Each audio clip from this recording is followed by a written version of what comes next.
Listen. One day I will realize I need to click the go live button after the start streaming button. One day I will do that, and I won't just like yap for like a minute or two.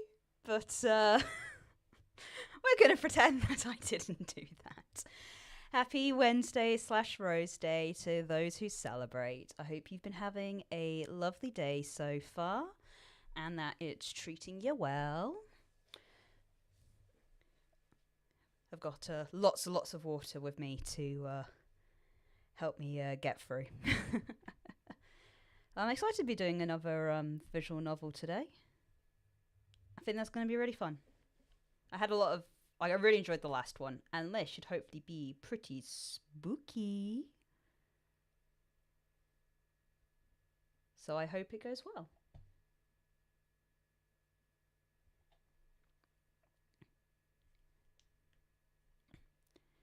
Yuri PR. Yeah, you're okay. Or I was like, Yuri PR is like, well, what kind of like commits are you doing on GitHub, Al? I'm just doing my Yuri PRs.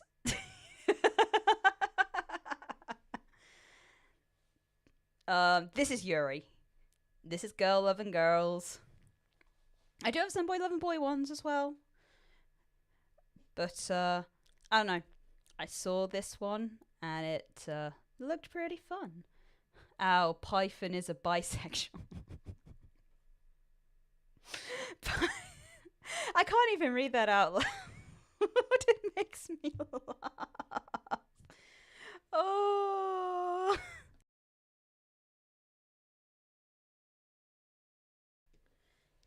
But yeah, I hope the week's been treating you well. Apologies, I wasn't here last week. Just, yeah, things weren't working out. But hopefully I can make it up with this stream. I hope this can be fun for everyone.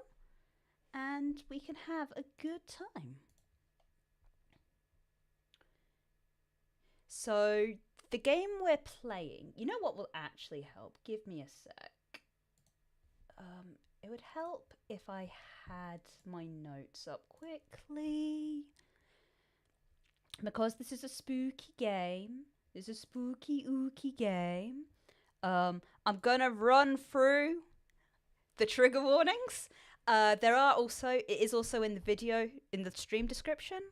And also video for those who are watching in VOD.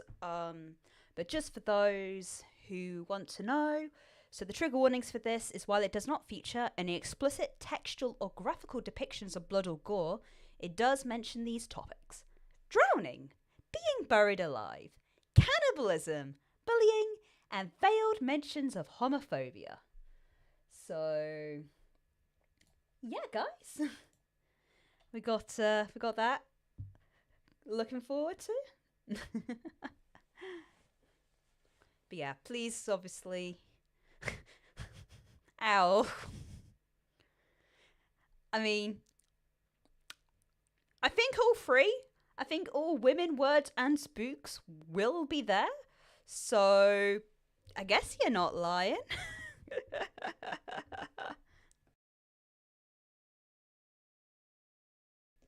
But yeah, let me get us set up.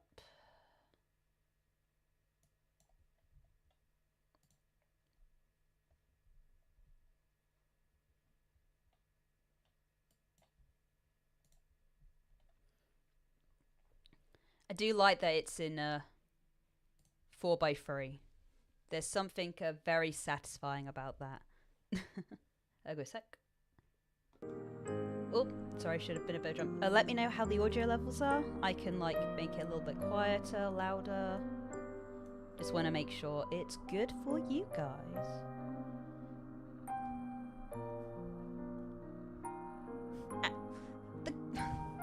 I don't think the game's that old, Owl. Stats this menu.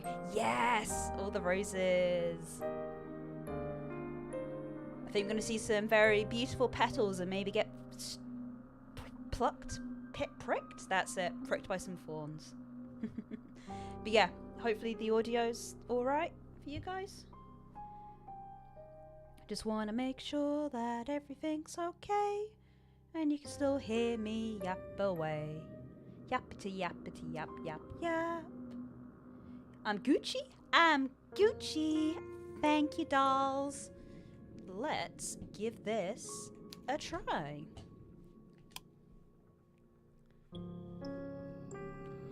You are running through a forest. It is late at night, and the sky is as black as pitch. There is nothing to light your way, save for the moon's milky glow, but its rays cannot reach you. Not properly.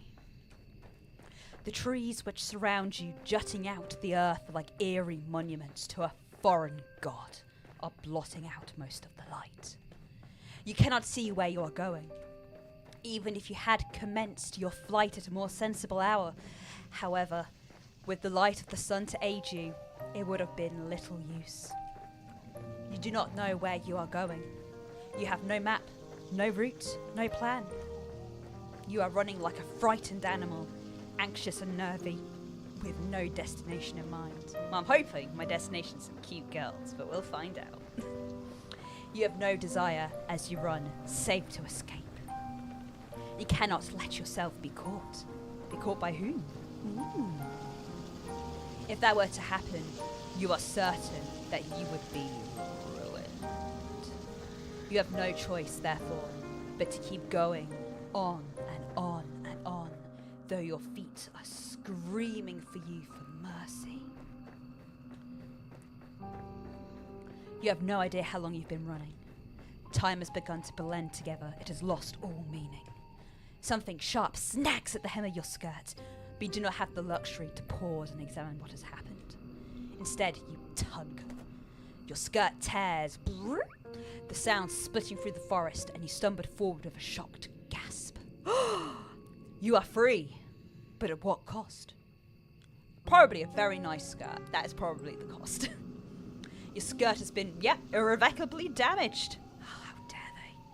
It might be too late to worry about such trivial matters now, though. If you do not start running again, and soon, she will catch you. Then your life will be over.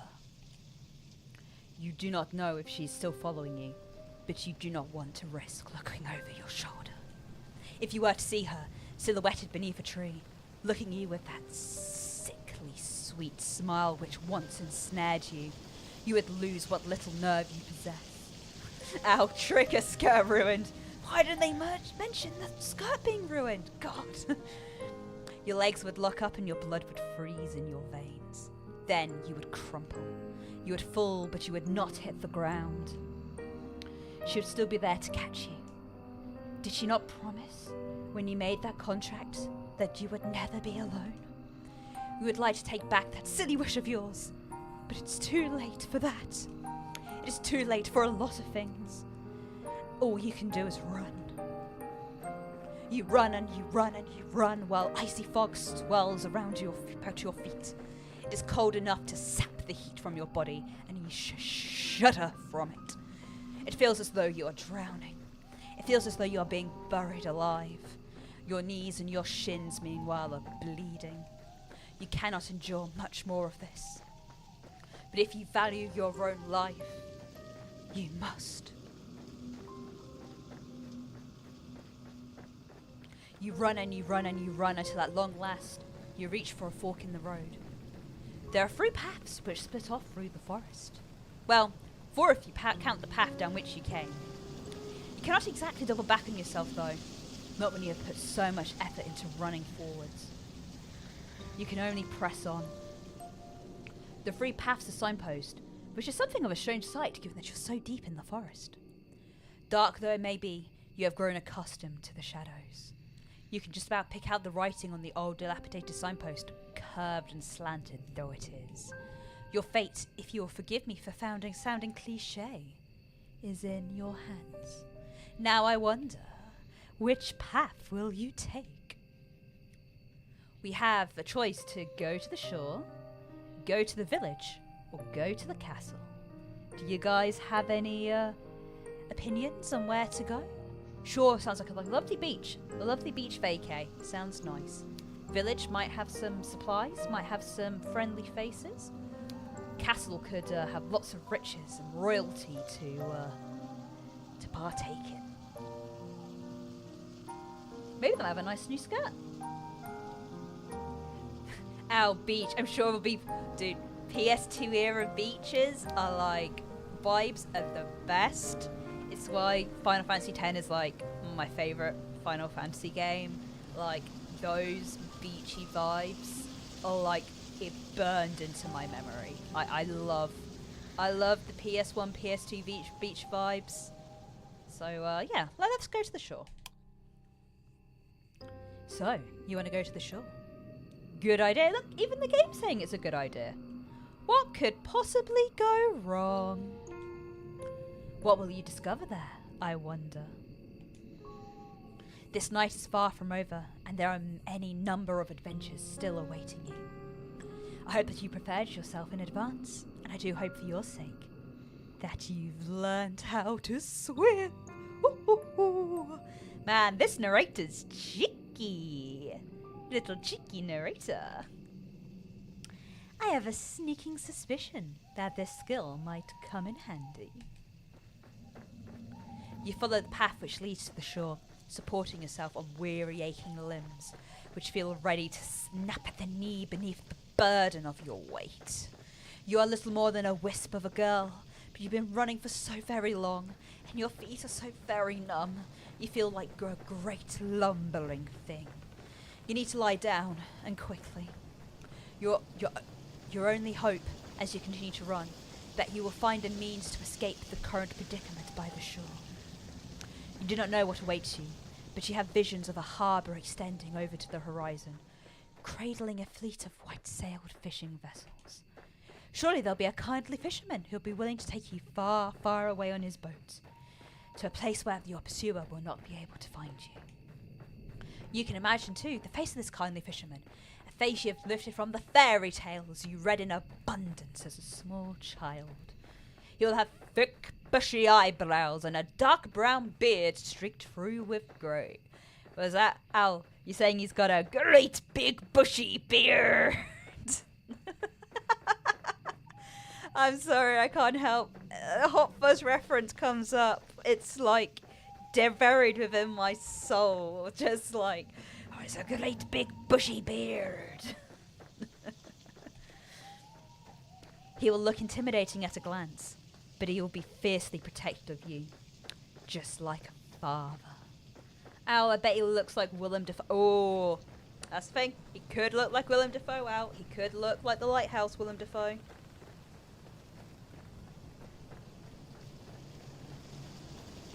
Then you've got to say, oh, you don't like my beans. You do not know what fathers are supposed to be like. You are only imagining. It is your imagination, however, which grants you the strength needed to keep going. Hell yeah, Willem Dafoe love in this chat, Stas. We love Willem Dafoe here. Basically, like, anything. Pretty much, I say anything. I can't watch Lars von Trier. I'll watch the Lars von Trier stuff, but I'm always up for some Willem Dafoe fun. Dafoe fun. That's it.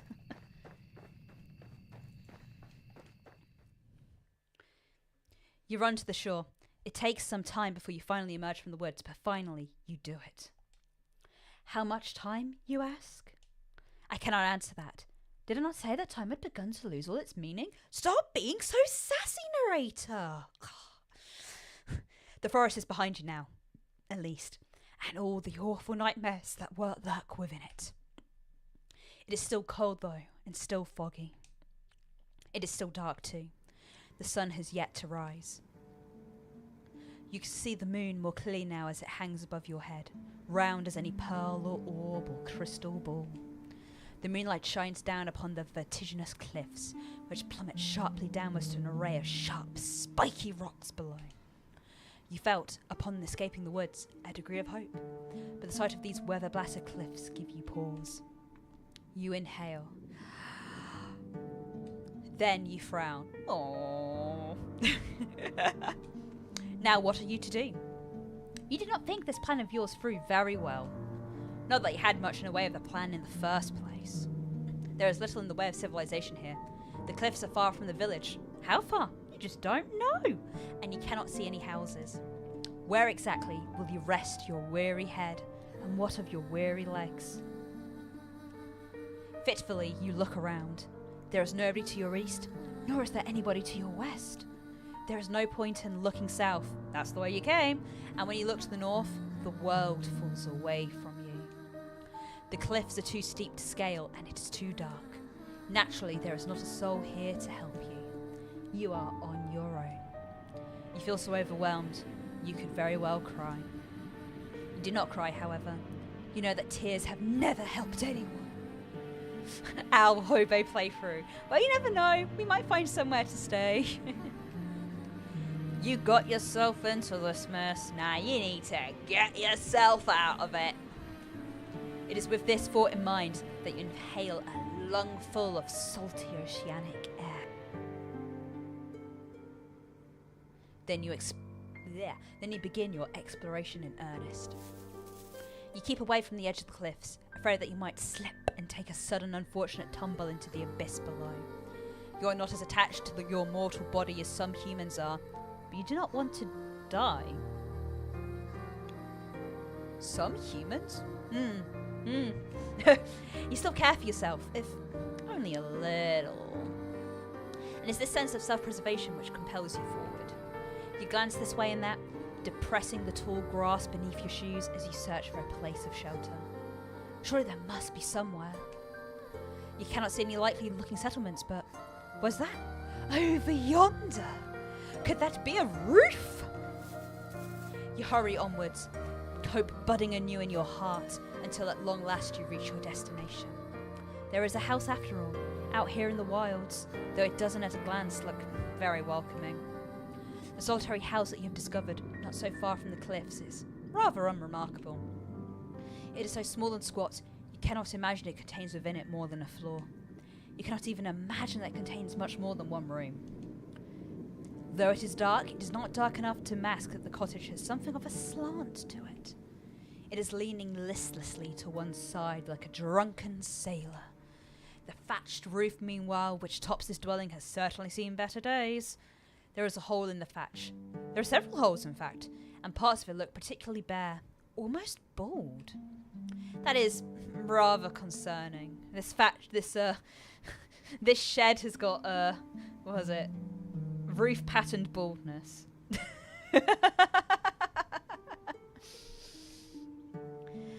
Should it rain, you will not be properly protected from the elements. Can you really stay the night in such a place? You have some misgivings, but do your misgivings matter, really, when there's nowhere else to go? It's not as though you have any other options. It is with a sense of defeat, therefore, that you approach the cottage, which sticks out of the earth like a tombstone. Our true job comes out. A home inspector. Oh yeah, this is actually just the home inspector visual novel. Sorry guys, I misled you with the toxic Yuri. Oh. Part of you wants to turn back, but you know that would be foolish. The windows of the cottage are dark, but that does not necessarily mean it's empty. It is rather late at night after all. Whoever lives here, if indeed anybody does live here, might be asleep. You cannot imagine the owners of this cottage will appreciate being aroused so very late at night. You cannot let yourself worry too much about these small details, however. Otherwise, you will never get anywhere. You swallow. The taste of the salty sea breeze is pungent in the back of your nostrils. Then you rap the knuckles of your right fist on the door. You rap quietly at first, but you do not hear any resultant shuffling inside the cottage. Perhaps you do not use enough strength. Emboldened, you rap your knuckles on the door for a second time. More loudly, this time. You wait a few moments, but still, you cannot hear anything. Perhaps this cottage isn't occupied after all. You knock for a third time, then wait. The third time is, as they say, the charm. But for all that, your knocking goes unanswered. Well, nobody can say that you did not try. More intrigued now than anxious, your fingers find the handle of the door. You pull it down, and to your surprise, it yields easily. The door swings back for you as if by magic. It feels almost as if this was preordained. You step foot inside the cottage, which is very dark, and glance around. It is hard to see given the lateness of the hour, but the cottage's interior is about as inspiring as its exterior. Which is to say, not very. It is every bit as small and as cramped as you fancied when you observed it from the outside. There are a few cupboards which line the walls, a wood fire which has since been extinguished, and a straw pallet on the floor which must function as a bed. Your search is unsuccessful, however, when it comes to trying to locate other humans. You cannot find another soul. Surely that is to your benefit, though. If nobody else lives here, then you might as well make yourself a home. Or as at home as one can be, I suppose, in a small cramped cottage with roof pattern baldness. You close the door behind you, then approach the straw pallet. All of a sudden, you feel incredibly weary. The tiredness that assails your limbs is absolute, so intense it overcomes the last of your concerns. You settle down upon the straw pallet, yawning as you do. It is not comfortable, but being able to lie down does ease some of your aches and pains. Lying down, even on an uncomfortable makeshift bed such as this one, is better than standing.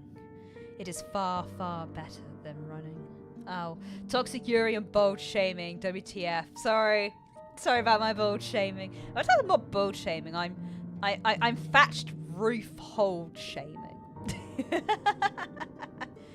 Oh, I don't know whether you guys heard about so there's the new Yorgos Lanthimos film, Begonia, and they did a screening where you like an early screening over in America, like a cinema, where you had to either be bald or have your head shaved to be able to watch the early screening of the film. Oh, it's just like, man, like, you know, these women are bald, like, you know, a lot of people taking this stride, but I know some people can get quite affected by it. It's like, look, for once, these bald people are getting a positive. Ow, even the women, you know what? I bet you, if there was, they would have let them in. It's just you had to be bald.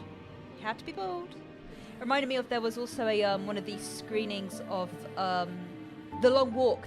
It was the Stephen King adaptation of The Long Walk, and apparently everyone had treadmills, and you had to walk the entire duration of the film. And if you stopped at any point or you fell off the treadmill, you got escorted out of the cinema. I hope these, like, I know this is like just for like the publicity, right? But they make me laugh. These publicity screenings make me laugh. I gotta give them props for it.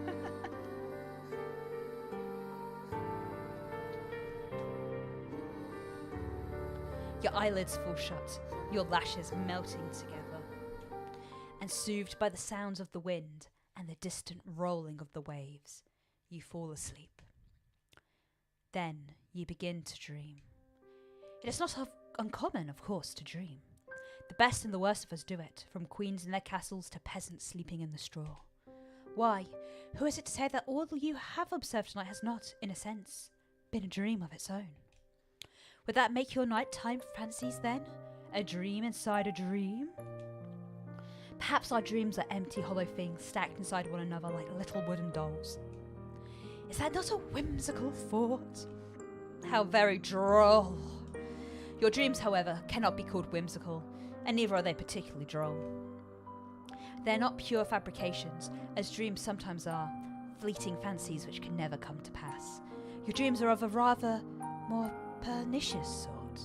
In your dreams you are the conservatoire, with your red hair tied back into two prim, proper braids. You are walking through the courtyard, clutching your books to your chest as you make your way to the library.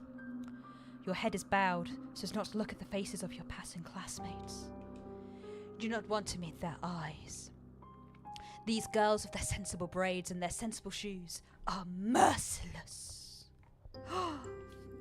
You hunch your shoulders together in this dream of yours so as not to draw their attention. But alas, it is not enough. You stumble, clumsy thing that you are, and you fall. And just like that, all the eyes are upon you. They are staring at you. They are laughing at you. You lay there on the ground by the fountain, your books scattered on your skirt in a woeful state of disarray. Oh, weird in my dreams, I'm cool, but you can be a nerd in yours if you want. Yeah. Your knee hurts. Is it bleeding? You examine your injured leg, try not to cry, and as this transpires, you hear a voice. One of your classmates is calling out to you. She has acknowledged you. You look up shyly, tears beading in your eyes, at a girl taller than you, and prettier, and much more refined. She extends a hand towards you. Does she mean to help you? It cannot hurt to try, can it? Hesitantly, you reach out and accept her offered aid. Her fingers curl around yours tightly, perhaps too tightly. Her nails dig into your skin. It hurts. Deftly, the girl pulls you up to your feet. Your legs feel weak from your fall, and your knee is still aching, still bleeding. You stumble, feeling out of sorts, but you're not afforded much of an opportunity to gather your bearings. The girl's hands are on your shoulders. She is laughing at you. Then she is pushing you. The sound of the fountain and running water which drums against his basin is, all of a sudden, very loud. It is overwhelming. It surrounds you. Then, it engulfs you. It is cold as ice. You cannot breathe. The rushing of the water continues, echoing in your eardrums over and over, and then... No. You do not want to remember this. What good will it do? It is in the past, where the past ought to remain. You are never going to go back, not even in your dreams. It is this determination which forces you back into the world of the waking with a start. You gasp like a fish as you sit up tight. Your eyes are naturally wide. You feel wearied from a lack of sleep, and with half-lidded eyes, you glance about. It is still dark inside your cottage, the sky visible from beyond the window splashed, still with stars. How long were you asleep? You are not sure. Your dreams were so very detailed, it really did feel like you'd been transported into a different time, into a different place. When you inhale, you can taste rank, foetid water in your mouth. You tentatively you pat yourself down, your fingers trailing against the front of your uniform. So vivid was your dream, you're half expected to find your clothes are damp. This is not the case, however. You are, in fact, perfectly dry. Well, now what are you gonna do? When you go back to sleep? Oh, that sounds like the best option available to you. I am very tired, but your senses feel too overwrought all of a sudden for sleep. You do not think you could bear it. On unsteady legs, you rise to your feet, then stand by the window. You look out to the starry sky, and to the pitted moon which hangs amongst them, you frown. You can hear the wind outdoors, howling like an injured animal, and more softly, the ebb and the flow of the waves as they meet with the cliffs. But that is not all. What is that sound? Why, it's almost like singing. The voice is far away enough that you cannot pick out any individual words, nor even individual syllables, but there is a haunting quality to it. The singer, whoever they are, possesses quite the pretty voice, high and clear as a bell. The song is a melancholy one, which stirs your heart. Curiosity takes root inside you, as it did during that fateful day you found that book in the library. Logically, you know you should not go outdoors to seek that source of the singing, but emotionally? That's another matter altogether. You really should have learnt your lesson by now. You should know better than go sticking your nose into businesses which does not concern you. But naughty little girls such as you never do learn. You cross the old fisherman's cottage as though in a dream, then reach for the handle of the door. The handle depresses easily enough beneath your grasping fingers, and the door opens with a click. The rest of the world yawns before you, framed in the doorway, all of it bathed in moonlight. You thought it was cold inside the cottage, but it's colder still now that the door is open. An unpleasant wind rushes forth to meet you, knifing mercilessly through the fabric of your uniform. You look across the cold, inhospitable landscape, your fingers clenched into fists at your side. Then, you step out into the unknown. You You canvass the cliff face, led by nothing more than that luxurious singing. So haunting and ethereal is that voice, as it hangs on the breeze, it would be enough to send 1,000 ships off to war.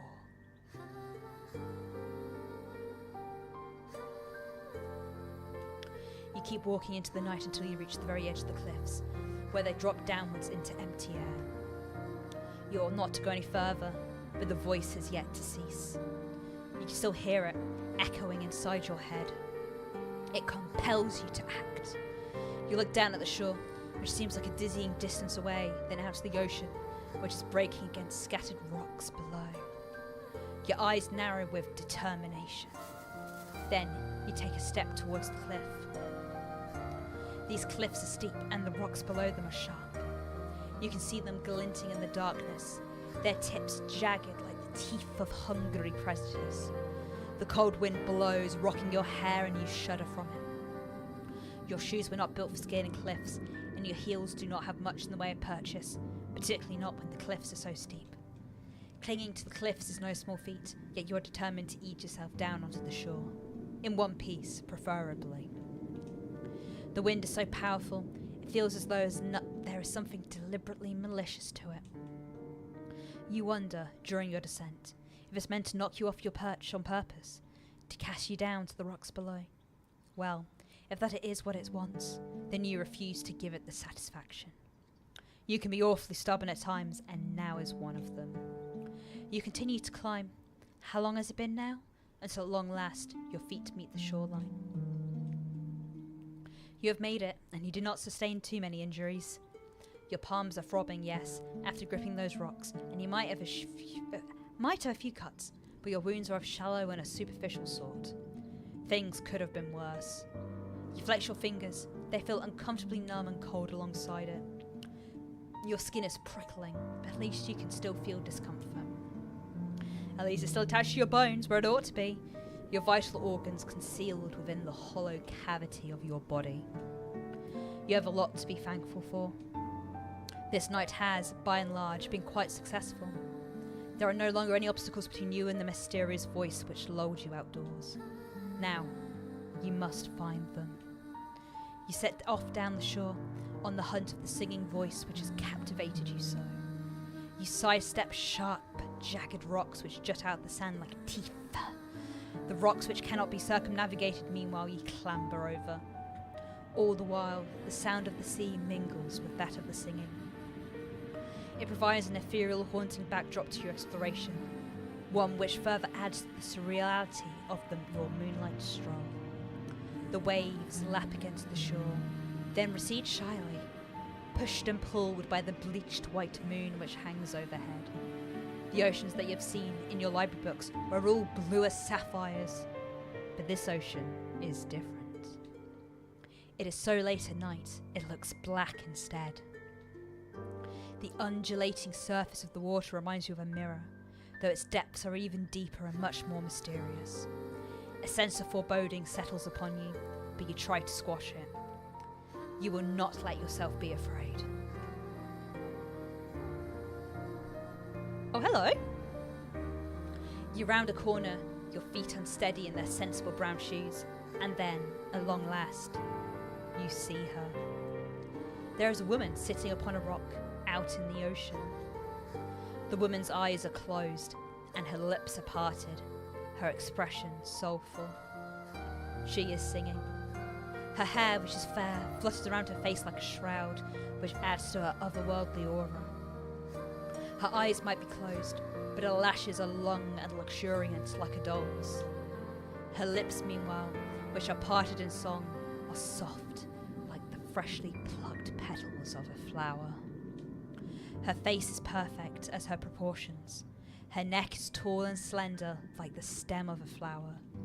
As for the lower half of her body, meanwhile, well, it's not like anything you've ever seen before. It is here, and here alone, that the woman betrays your narrow human definition of beauty, for her legs are non-existent. Rather than two awkward appendages, this woman has, instead, the sleek, shimmering tail of a fish. Is she not, then, A human? She cannot be, not with a tail like that. This unusual sight makes you gasp, and quite audibly at that. You do not mean to be rude, but you cannot help yourself. Humans tend to react poorly to things they do not understand. At least you do not scream. That would be even ruder. Oh, my. You meant to observe the mermaid from a distance, but it would appear that your shocked gasp was loud enough to attract her attention. Ow, no, your Yuri fantasy chose the wrong half-human. No! I'm sure someone's done a Yuri with the fish top half. I'm sure someone has. I'm gonna do a quick water break.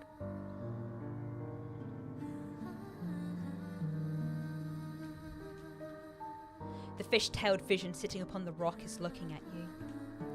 Her gaze is so piercing, it feels almost as if she's looking through you. Your heart seems to stop inside your chest, as if by some manner of magic spell. You thought the mermaid was pretty when first you observed her, sitting on that outcrop of rock, her face turned in profile. Now she's looking at you, however, you can see that you were mistaken. She is not just pretty. She is beautiful. So much so, it is almost unnerving. She looks as though she stepped out of the pages of a picture book. She is simply too perfect to belong in this world. Perhaps she's some kind of vision, a waking dream, a hallucination. But no, she is none of those things. Her tail might be an impossible thing, but its scales look slick and wet regardless, like any of those of a fish one, like those of any fish one might find at the market.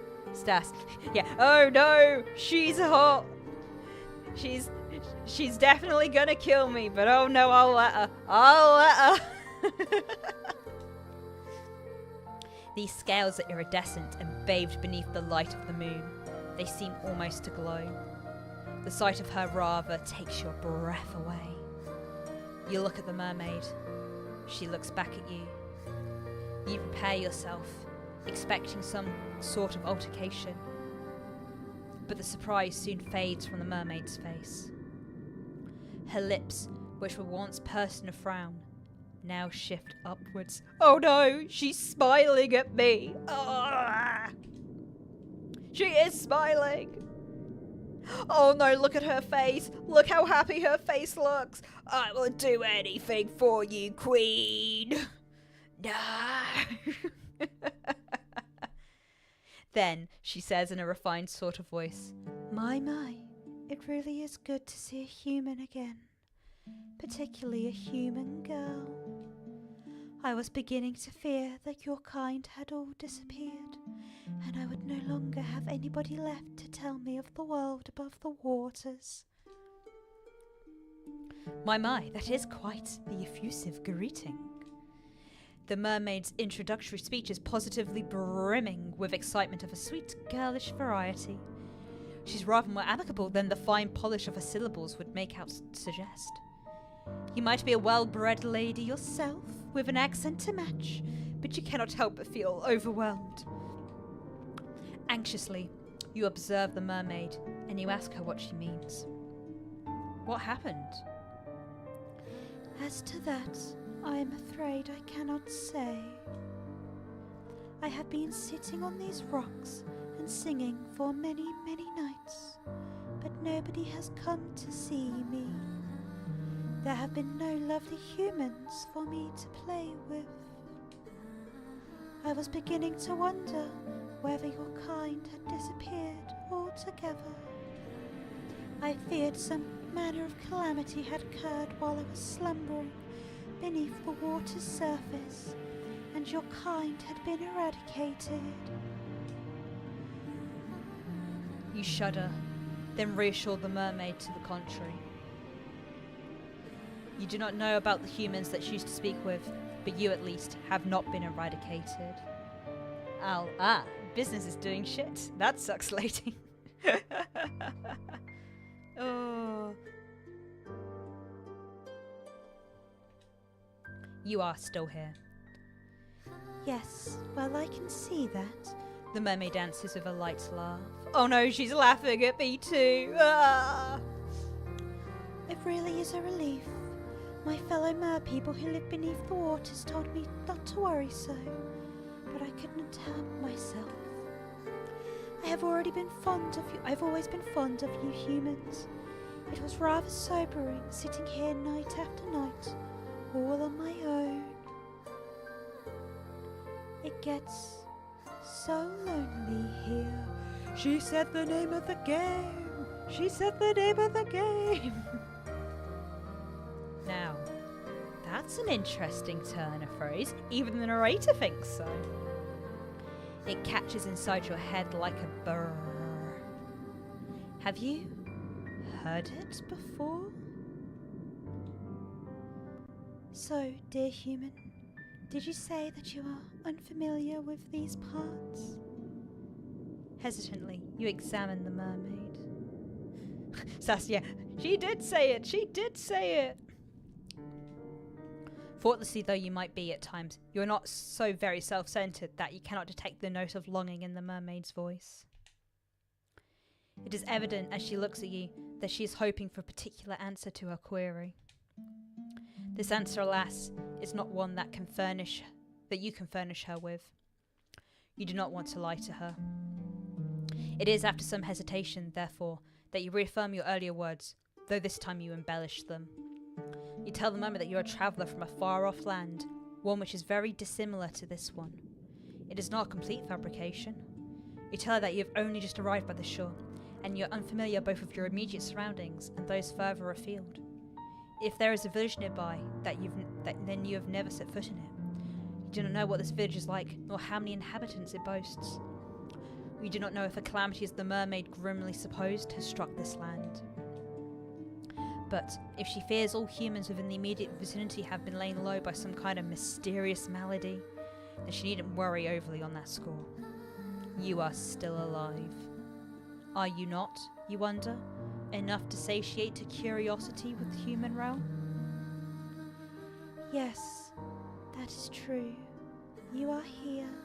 I am gratefully, naturally, for your company. Although? Wistfully, the mermaid sighs. I was rather hoping you might be able to bring me some news of the nearby village and of its inhabitants. Stas, I feel it's Mermaid Day, everyone. Yep, I feel so too. I feel so too. Oh.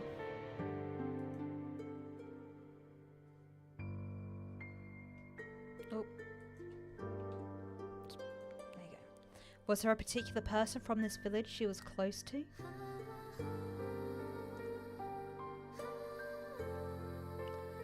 Stas, the village. She's asking to see the menu. Oh my god, could you imagine? It's like, I'm gonna go for the innkeeper for the starter.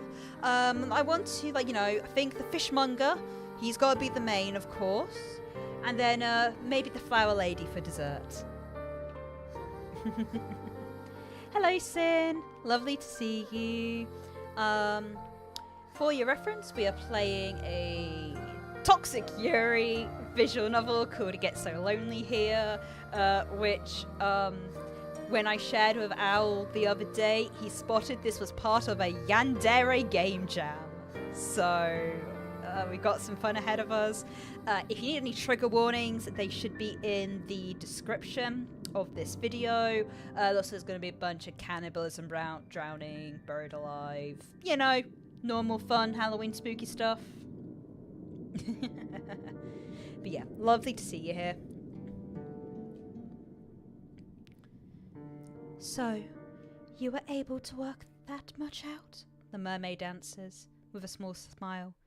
You are an intelligent one, aren't you?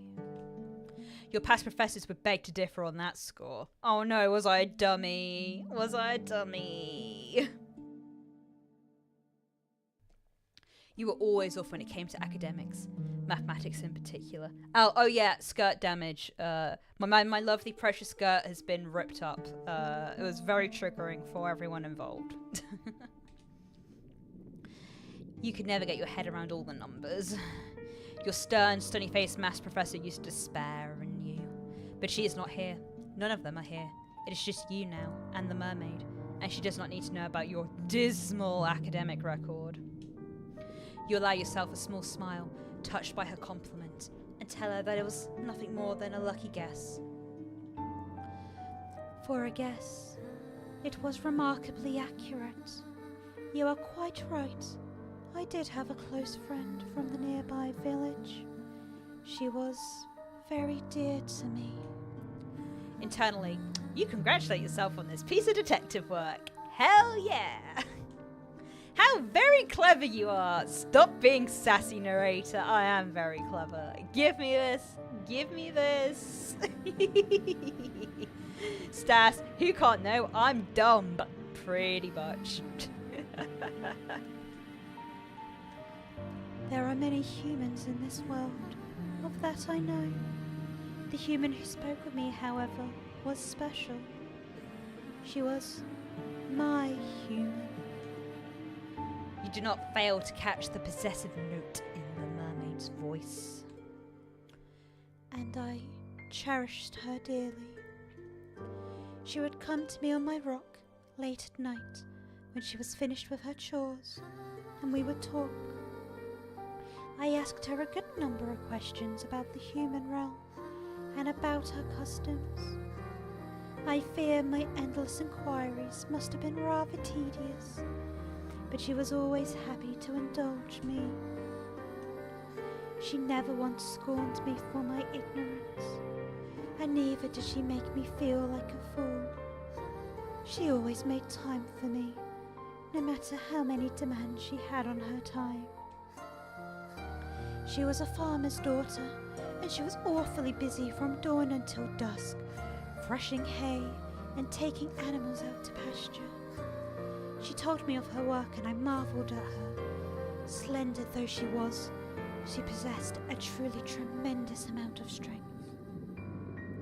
I, who have lived in the ocean all of my life, cannot countenance working as hard as she did, but she bore her burdens without complaining. She was not the prettiest human who had walked the earth, but that mattered not to me. Her conversation was engaging, and I knew, through our continued encounters, that she meant no ill will. She did not have a single drop of malice in her heart. Stas, you go on a date with a mermaid. She just talks about her ex the whole time. Exactly. I'm like, come on, sis. I want you to be like toxic to me, and you're just yapping about your ex, so you probably ain't. Like, listen, I might not be as hardworking as her, and I might also be really dumb according to this game, but I'm the one here. Ow. Also disregarding swimming strength. Has she never heard of otter mode? That's a good point. Ow. She could be of the otter physique. The wistful manner in which the mermaid speaks of her friend makes you feel for a brief few moments a flicker of some ugly, primordial emotion. Maybe I'm the toxic Yuri. Maybe we've been the toxic Yuri this entire time. I've been here the whole time. Could it be jealousy? It is painful, isn't it, to hear others wax poetic about those they hold dear, particularly when you yourself have never been regarded in such an intimate manner. You have for many, many years been woefully alone. But you are not alone now. You are with the mermaid, and she is with you. And though she might prefer to be in the company of an industrious farmhand, the farmhand is not here. Where did she go? Oh, if only I knew. She quite simply disappeared one day, almost as if she had been whisked away by a wicked spirit. That seems like quite the anticlimactic ending for such a close relationship. Did the farmhand not tell her companion beforehand that she might one day disappear? No, she did not. Nothing of the sort happened. It was all very sudden. So So you ask, feeling affronted upon the mermaid's behalf. Did she not give you any kind of warning? Not a single one. And when you ask, did she disappear? I do not know, in truth. Time is a strange concept to beings such as myself, particularly as it seems to ebb and flow differently, both above and below the surface. You humans have a strange compulsion to pin down and place labels upon everything. You have names for your seasons, and for your months, and even for your days of the week. It is all very precise. We merfolk, however, do not bother with such affairs, perhaps because we live for so much longer than you humans do. Oh, so we're a huge nerd in our dreams, okay. Can't do maths and accept sloppy seconds. My girl, you need therapy, not a girlfriend. Yeah, we need the VN therapy sesh after this. We have no need to obsessively document our days, not when we have so many of them at our disposal. This curious remark catches your attention. How long exactly do mermaids live for? The mermaid does not look much older than you do, but you cannot help but wonder. My, nosy, aren't we? The mermaid asks, and she laughs, a soft tinkling sound like that of a bell which makes you blush. Were you being nosy? Perhaps you were. You've always had a thirst for knowledge, despite being really dumb apparently. Not of the dry, dusty academic variety, but of stories peopled with strange persons. Literature was the only subject you were ever any good at. Again, it is hard for me to quantify, but to put it in terms a human like you can understand, I suppose we mermaids can live for centuries. Centuries? Ooh? That is quite the surprise. But perhaps it shouldn't be. You have been subjected to any number of surprises tonight. What is one more to add to the pile? I have not been waiting quite that long. However, for my friend to return to me, I think it has been but a few seasons. It might not sound like much, but never before have I been so aware of the passage of time. Okay, Stas, I'm glad I'm not the one who was like, wait, what the fuck? I'm so stupid, but I've always had a thirst for knowledge. Like, no. Maybe like, oh, like, you know, I've always like had an imagination, so liked reading. You can't not have a thirst for knowledge. And, oh, I don't know. I have experienced any number of wants during my life, but I've never wanted anything quite as badly as I want to see her. I wish she would sit with me and she would talk to me just one more time. But perhaps I am asking for an impossibility. I have been waiting for long enough now to presume that she will not be returning to me. I fear that something must have happened to her, or to her family, or perhaps to her whole village. You can hear the worry throbbing in the mermaid's voice, so potent that, for a few moments, you swear that you can feel the depths of her sorrow within your own breast. Her sadness over this human girl is a deep, dark thing, almost fathomless.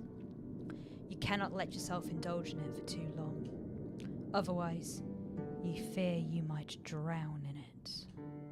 Ruefully, you tell the mermaid once more that you cannot help her. You are only a traveller after all.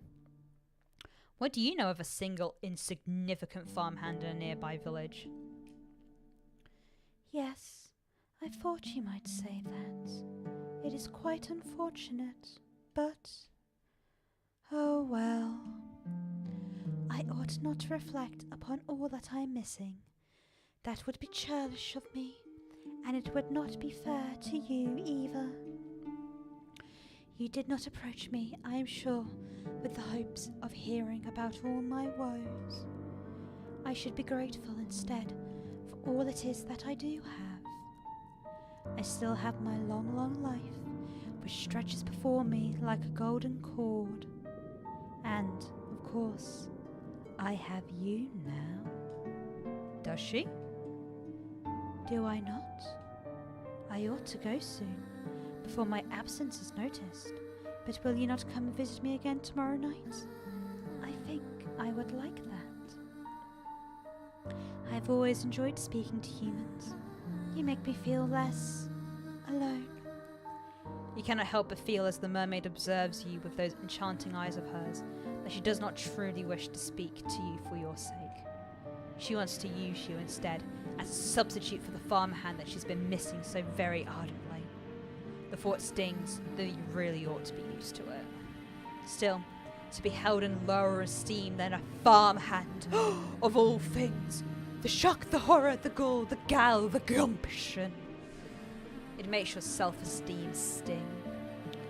You try not to let the mermaid notice this, though. The woes of your past are not her fault, much as the woes of her past are not yours. It is silly in any case to be jealous of a girl who might very well be dead. That is what you tell yourself. It is the only way to prop up your bruised sense of self-worth. You tell the mermaid, after a pause, like to see her again. You would like that very much. Oh, thank you. I have been feeling very gloomy for quite a while, some time, but seeing you has invigorated me. Finally, it feels as though I can smile again. Did she not smile, you wonder, after her friend disappeared? I did not know. I did not have the heart. Without her, the world seemed very dull and drab. Your company has cheered me immensely. This is why I like humans so much. You are not callous and unfeeling, like the merfolk who live beneath the water's surface. You are much kinder than they are. Oh, if only she knew. If the mermaid was aware, I wonder, of how petty you are and how jealous, would she still care for you? Well, that's neither here nor there.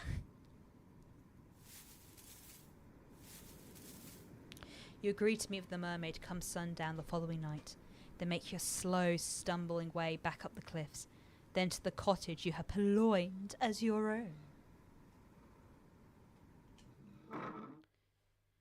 Once inside, you settle down upon your pallet, and then you close your eyes.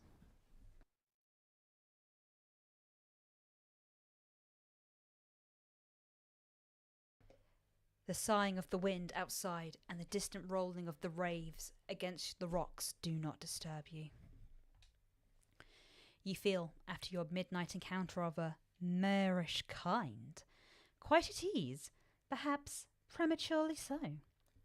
What happened to the icy fear which prompted your frantic flight through the forest? Where has all that gone? Do you not think you're being a bit complacent? No? Oh well, you will. Sassy ass narrator! The following morning when it arrives is cloudy and overcast. It is not a particularly pleasant morning, but at least it's not raining. That is some small consolation. You rise from your straw pallet, stretching, then glance about the interior of the fisherman's cottage. It looked dilapidated last night, when much of it was obscured by the shadows, but it looks even more so when subjected to the morning's light. The cottage's interior has the distinct disquieting appearance of having been abandoned in a hurry. There is broken pottery strewn upon the ground, and the singular wooden chair, which one must have stood by the singular wooden table, is lying on the floor. The doors of the cupboards, meanwhile, are ajar, the shelves within depressingly bare. A quick search reveals a handful of edibles, but there's precious little to be getting on with. If you wish to live here comfortably, you'll have to look into foraging. The sassy narrator says what we're all thinking. The sassy narrator is like more of a player insert than the actual player insert. We're all just backseating like, come on, what the hell are you doing, girlfriend? Oh.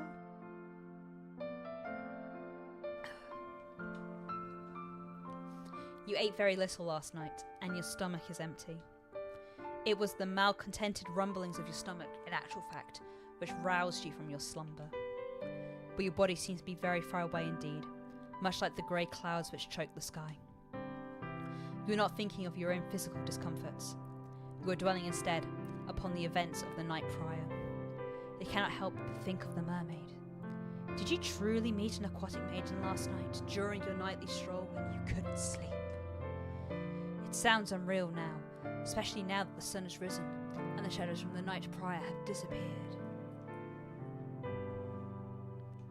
You cannot quite believe it. It must have been a dream. But why, then, can you recall it so clearly? Ow, unrealistic standards of girl failure. Yeah. You help yourself to the scant food and drink available to you, all the while thinking of your next course of action. Now what are you to do? You plan, of course, to return to the shore come nightfall, so that you might once again see the mermaid. But the night will not arrive for quite some time. You need to find some means of keeping yourself occupied until then. The uninspiring interior of the cottage does not furnish you with any particular ideas, so you decide to go for a walk. Your soul still ache after your exertions last night, but if you go slowly, you ought to be alright. That's what you hope. At least. You do not want to spend much longer than you have to in a fisherman's cottage, no matter how cold it might be outdoors. It's almost as cold inside as it is out.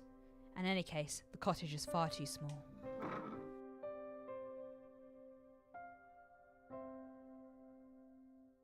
You leave the cottage behind you and set off.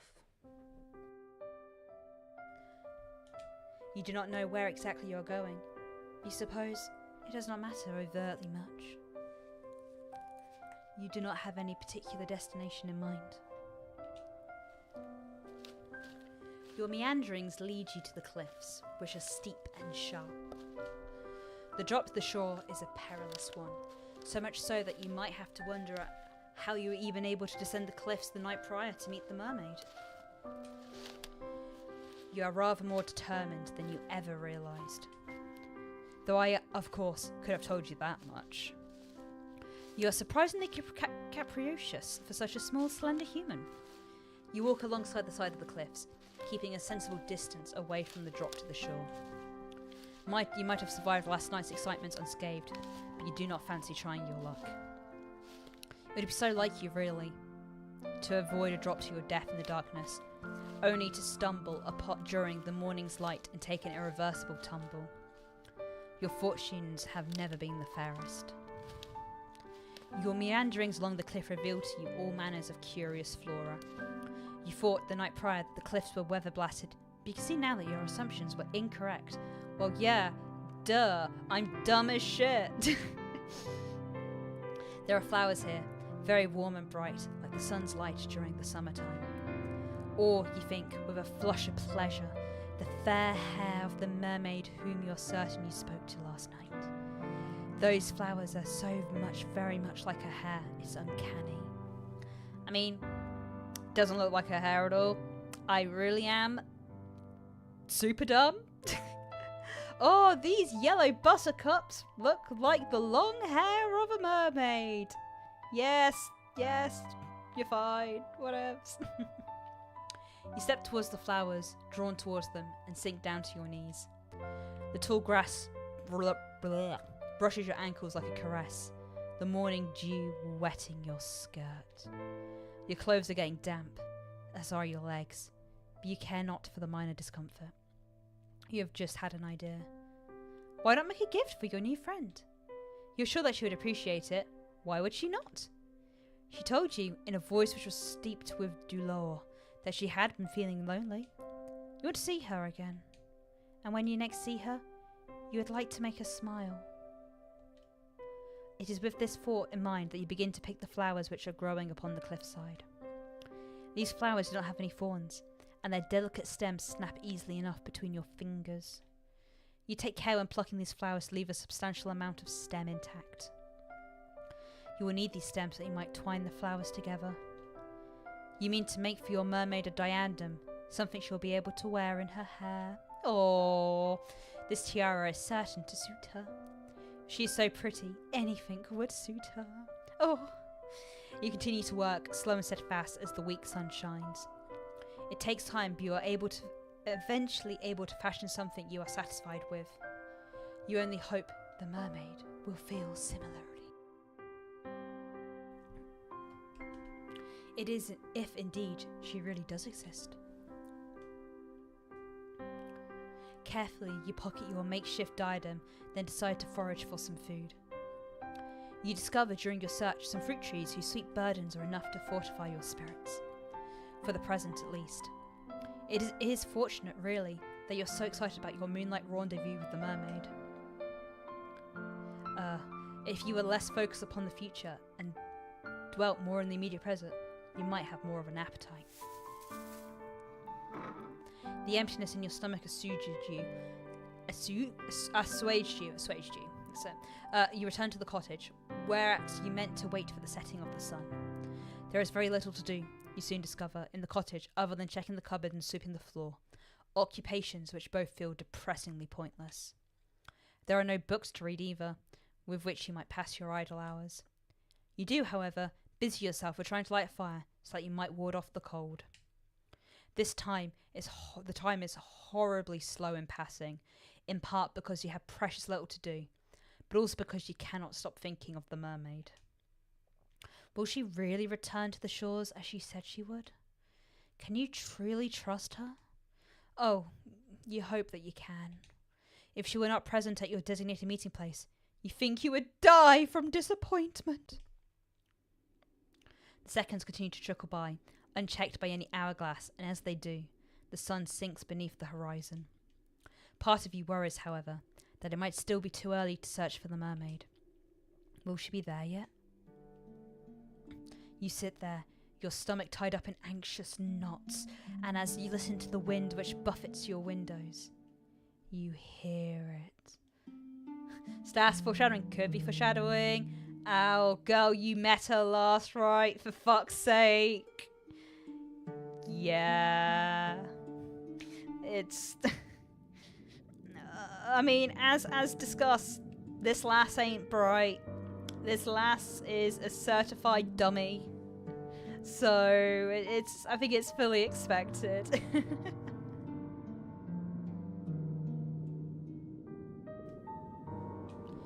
The sound is faint, but you recall it from the night before. There is a single solitary voice outdoors, tempest-tossed amidst the rolling waves. The voice is high, clear one, silvery, if indeed voices can have colours, like a finely polished dinner plate in a noble woman's home. The voice belongs, of course, to the mermaid. Who else do you know with a voice as angelic as that? Relief begins to bubble up inside you, a relief so potent you feel dizzy from it. She did not abandon you after all. Why, you wonder, did you ever think she would? She said that she wanted to see you. Did you think that a mere nicety? Buoyed as if by a gentle breeze, you hurry to the door. With trembling fingers, they are trembling, I presume, from excitement rather than fear, you seize the handle, then turn it. Then you step out into the dark, inky night. You walk towards the cliffs as you did the night prior, beneath the cover of the inky blue sky, the wind moaning fitfully with every step you take. Your souls still ache from your expedition the day prior, but you are able to ignore the discomfort. It seems irrelevant, really, when compared to the prospect of once again meeting the mermaid. You have known her for only one night, yet she has come to mean more to you than your own well-being. Oh no, red flag, wee woo, wee woo. You would do anything for the mermaid if she asked it. Well, almost anything. You hurried down the sharp incline of the cliffs to the shore, almost stumbling in your scuffed brown shoes, which really were not built with rock climbing in mind. So frantic are you in your attempts to once again make the mermaid's acquaintance, you very nearly fall. It is a good thing that you still have enough sense about you to regain your footing. Otherwise, this tale would have come to a premature end. Eventually, you make your way onto the shore, then approach the jagged outcrop of rock where you last saw the mermaid. Like the night prior, the mermaid is perched upon these rocks, her fair hair strewn about her shoulders. When she sees you from across the shore, She ceases her singing and her eyes light up. Or at least, they seem to. So, you've returned to me, my hero. The mermaid says, and then lightly she giggles. Or perhaps I should say heroine. Her praise makes you blush. You do not feel worthy of it. Nobody has ever called you a heroine before. You do not even think of yourself as a heroine. If a story were made about you, you rather think that you would be a supporting character, one without her own voice. You are not interesting enough. Sin, hope you're all doing alright. Well, I got sidetracked. Apologies. No need to apologise. I'm always happy whenever you do pop your head in. Main characters just continues to be a self-loathing girl failure. And everyone, all of us, including the narrator, are taking the piss out of her. That's all you missed. You're fine. You're fine.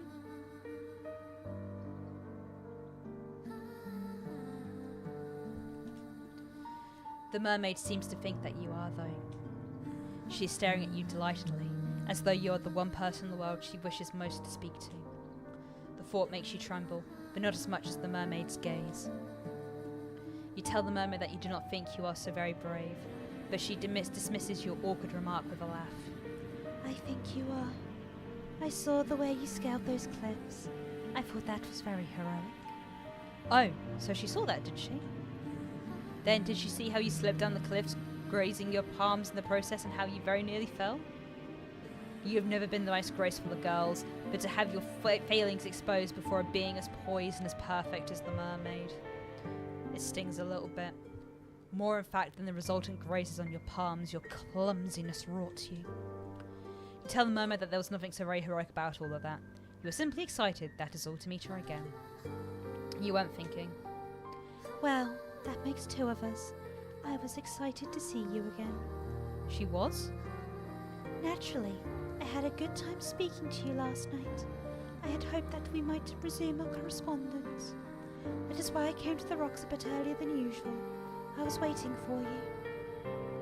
Did you hear my song? Yes, you reply with a nod of your head. You heard it, all the way in the abandoned cottage.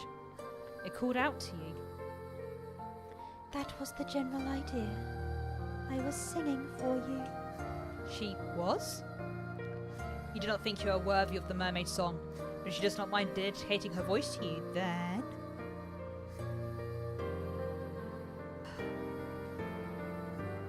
Well, who else would I dedicate my voice to? There is nobody else to hear me. That is a good point, you suppose. Shyly, you look back to the mermaid. You thank her for her song. It was very beautiful. Then tell her before you can lose your nerve that you prepared a present for her too. Oh, have you really? You have. It is a small thing, nothing more than a silly trinket, but if it would not be too much of an imposition, then... With clumsy fingers you reach into your pockets. For a few moments you fret that your near fall down the cliff might have damaged the delicate chain nestled within it, but your worries are in vain. The chain is surprisingly sturdy given it was made with only a few flowers and is held firm against the odds. You handle the chain with great care all the same, however, as you hold it out, presenting it for the mermaid's approbation. It was for the mermaid that you fashioned this chain. You thought that it would look nice nestled in her hair. You were pleased with the chain when you first made it, but after looking at the mermaid you have begun to reconsider. The mermaid's beauty is otherworldly, so much so it almost hurts to look at. Your flower crown by comparison seems a very meagre offering indeed. The longer you hold your gift out, the more unworthy it feels. You have half a mind as the seconds elapse to snatch your silly, wholly unworthy gift back from the mermaid before she can judge you too harshly. But the mermaid's lips curve upwards into a smile, and in a voice full of gratitude it makes your heart throb. She says, Oh my, did you make this for me? Well, yes, you reply, still feeling a little flustered. You saw these flowers earlier when you went for a walk, and they made you think of her. Not, you hasten to add, they think her beauty is comparable to these flowers. They are far inferior when contrasted with her good looks. You simply thought. You're unable to get the rest of the sentence out, however, because the mermaid interrupts you, not rudely, but with something resembling compassion. Perhaps she pities you. She must be able to hear how your voice is trembling. Can she also see the way you handle your hand? Can she also see the way your hands tremor? Oh dear. Faint heart never won the hand of a fair maiden, you know. What happened to all of your confidence? I think that your gift is a wonderful one. I did not expect it at all, but it is really pretty. You look at your feet, too shy to meet the mermaid's gaze. Then you say, very quietly, that you are glad that she thinks so, but she does not need to spare your ego. You have precious little left of it as is. The mermaid seems touched by your shyness. Perhaps she likes her prey to be self-conscious, because she smiles. I am not simply saying things to spare your ego. I am not like that. Humans might spout platitudes as easily as they breathe air, but I do not compliment others unless I truly mean it. Is that not the point of speech? To have an honest dialogue with one another? If one party in a conversation is withholding their true intentions, then conversation is impossible. Playing games my time above the surface is so very limited. Oh. You blush at this, more deeply still, and survey the mermaid beneath the full fringe of your eyelashes. Then, she really does like it? Did I not just say that? You humans are so very funny with all your second guessing. She was like that too, in the beginning. She? My friend. The mermaid's answer is a simple one, but it makes your stomach clench regardless. Ah yes, her friend. How could you have forgotten about her? Yep, the X is coming in again. You don't get much time away from it. She's gonna find a reason to bring it up.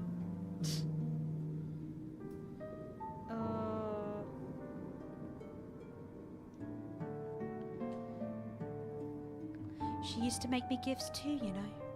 Gifts like this one. She would pick flowers on the cliffs over there, where I cannot tread. The mermaid gestures with one hand to the cliffs, which tower above the shore, tall and imposing as though to stab the sky above. And she would fashion them into crowns like this one, and bracelets. I was appreciative of her tokens, though she was similarly shy when first she presented them to me. She did not seem to think very much of her handiwork. You and her are remarkably similar, really. There's no guile in the mermaid's voice, but her words have rather taken the wind out of her sails. Al, I don't care how hot someone is, I go live in a salt pit after this. Yeah, this is a bit sus. Hello, Iona. Lovely to see you in chat. The Night Maiden wooed her mighty squirrel to become the queen of the new land. I'm really glad you like this. So this is an illuminated manuscript from a I think it's a 14th century French piece. This is just a placeholder until I get all my actual proper PNG stuff sorted. I will have like a little form, but this is just my little placeholder. It's fun. It's fun for the time being, but lovely to have you here, Iona. There is no guile in the mermaid's voice, but her words have rather taken the wind out of your sails. Of course, the cowherd gave the mermaid gifts. Why would she not? The mermaid is beautiful. She is so very beautiful. Like a tutelary goddess, she seems to invite tribute simply by existing. Were you more religious, or more irreligious maybe, you might even consider worshipping her. Though, in essence, is that not what you were doing with your flower crown? Oh, then she'll get a new high-res. I'm not getting a high-res squirrel. I'm not. I'm just gonna look like a normal doppelganger. I have enjoyed the squirrel. I have enjoyed the medieval night maiden squirrel. It has been fun. But no, there won't be a high-res squirrel. I'm sorry. Though in essence, is that not what you were doing with your flower crown? How silly of you to think that your idea was an original one. I might be accustomed to gifts, but it's been a long time since any human has bequeathed me with anything. This is a pleasant surprise. I am truly thankful for your kindness, dear one. The mermaid leans forward on her rock so as to pluck the circlet from your fingers. Her benevolent smile, all the while, is unwavering. And now that I look at your gift more closely, I rather think it is of a superior quality to the gifts my old friend once gave me. Oh, hell yeah, I can make better daisy chains than her ex. I'm in it, boys and girls and those in between. I'm in it.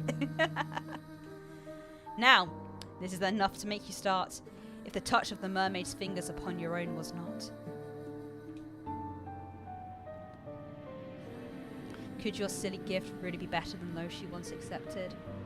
I know, maybe in the fantasy Middle Ages I will be a vindicator or summon a sorcerer. Ooh! I just want peace and not problems. I will not do witchcraft with anyone because it's not... That's fair. I mean, you know, sometimes there's nothing wrong with the spooky stuff. Especially with it being October after all. Could your silly gift really be better than those she once accepted? I think so. My friend's trinkets were all rather clumsy in execution, though I cherished them nonetheless. They were very precious to me. They did not last for very long though, not when I took them with me to my home beneath the ocean.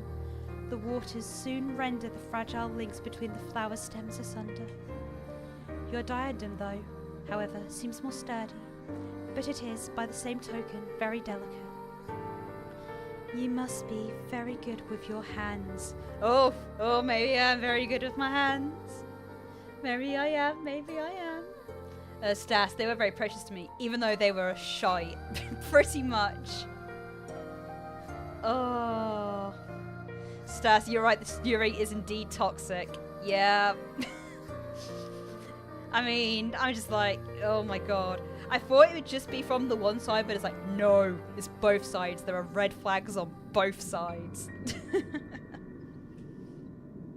You think back briefly on your disastrous sewing lesson in the past. Oh man, so I can't do maths and I can't sew as well. Of your numerous failed attempts to thread your needle while the other girls giggled at you, and you blush. You think the mermaid's praise might be a touch too effusive. You tell the mermaid as much, but she only laughs. I do not think so. Now! The mermaid places your floral trinket upon her head. Oh, they drew her with the little flower crown over her long fair hair, then surveys you in a manner which seems almost coquettish. What do you think? You think that the mermaid looks radiant, though that is less because of your gift and more because of her natural looks. You tell the mermaid this, though not in terms quite this glowing, and she giggles. You are selling yourself too short.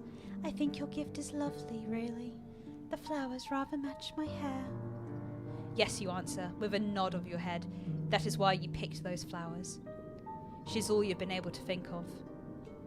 I am glad that you have been thinking of me. I, in truth, have been thinking of you, though I did not wish to say much. No? No, it would be embarrassing to confess to how much I have been looking forward to our reunion, if you did not feel similarly. I do not care to pine for humans, from afar. But if you care for me as I do, then it makes me feel less alone. You hasten to assure the mermaid, your face aflame. Do you ever stop blushing? Oh, goodness gracious. That you do care for her, very much so. You have not known her for very long, but she has certainly made an impression on you. She is such an easy conversationalist. This time simply slips by when you are together. And it does not hurt, of course, that she is so pretty. I have heard it said, yes, that my looks are rather appealing. My old friend was similarly complimentary. I cannot blame you humans for being so taken with me when my form is so very graceful. Your legs seem rather cumbersome in comparison to my smooth, sleek tail. It must be so very depressing to lumber about on land as you do, living your days beneath the harsh sun and the cool, unfeeling moon. Sometimes I rather think I pity you. But the surface is a good deal brighter than it is beneath the ocean. I will grant you that much. You agree with the mermaid, still feeling flustered, still feeling flushed, that there are some perks to having legs, an agreement which makes the mermaid giggle. I am certain that that you cannot explore the ocean's depths as I can. I presume you have never tried it. You shake your head. No. You had never thought to do so, largely because you have never been so close to the sea before, not in all of your life. You did not have much opportunity for nautical exploration in the past. You were not allowed to go anywhere near them, save to the local church. It was quite a lonely existence. Well now, that is a pity. You were kind enough to give me a gift fashioned from flowers which grow where I cannot reach them, so perhaps I ought to return the favour. The favour? Oh, sorry, chat.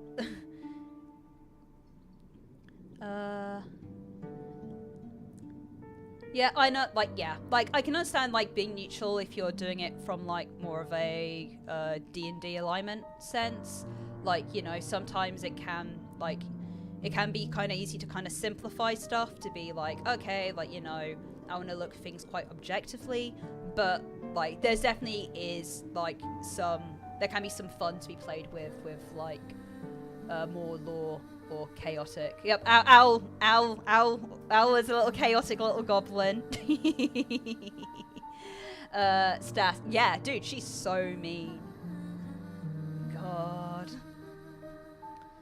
Yes, that is right. It would seem only fitting that I give to you something which can only be found in the ocean's depths. Perhaps we can look at it as a form of cultural exchange. Oh no, you protest, your eyes wide. You couldn't possibly put much of a burden on her.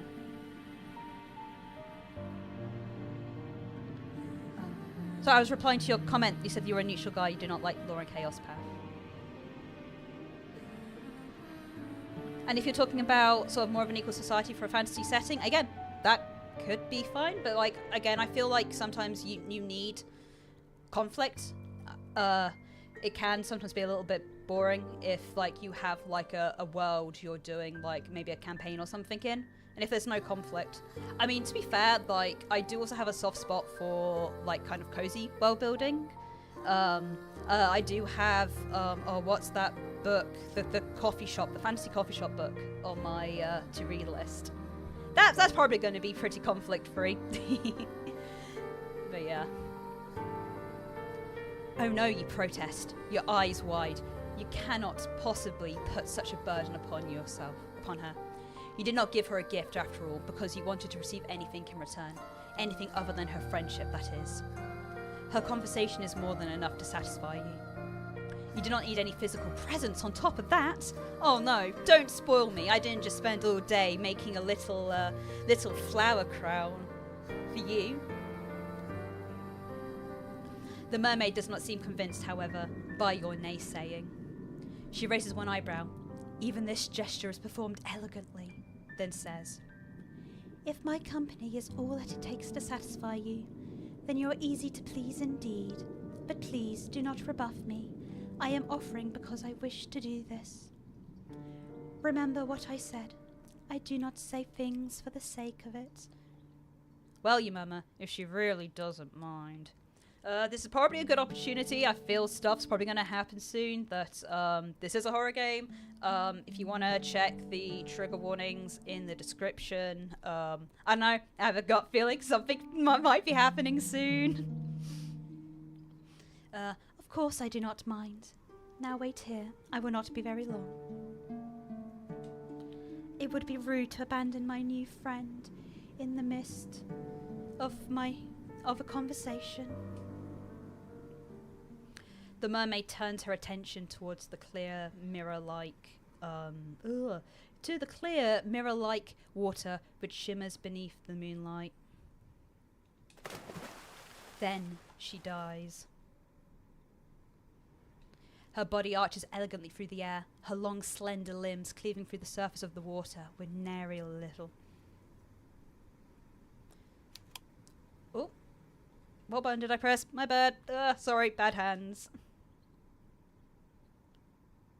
The mermaid's face is first submerged, then her torso, and at long last her tail.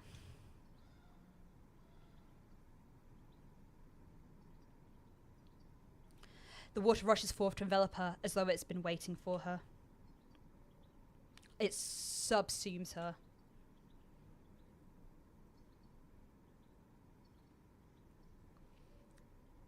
Then she disappears from view. The mermaid's gone, but you are still there. Well, now what are you going to do? There is nothing that can be done, you suppose, save waiting. You stand there for several moments, watching the black water lap against the shore. The breeze howls mournfully like a wounded animal as it buffets your hair about your face and your torn skirt around your legs. Time elapses, but how much of it?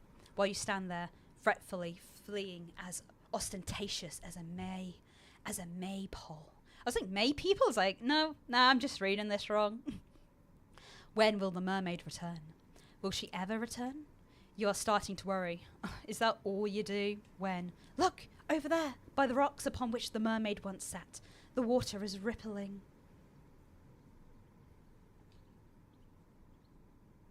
It looks as though your new friend has returned. The mermaid pulls herself onto the rocks, using a surprising amount of upper body strength, then smiles at you. I apologize for the wait. I hope I did not make you worry. You were worrying, but you are not half as so honest as the mermaid. Mermaids might be spoken of as devious tricksters who lure sailors to their deaths, but they are, in actuality, very sincere. They are much more sincere than most humans. Perhaps that is why your kind fears them so. There are few creatures who inhabit this world whose capacity for lying is greater than your own.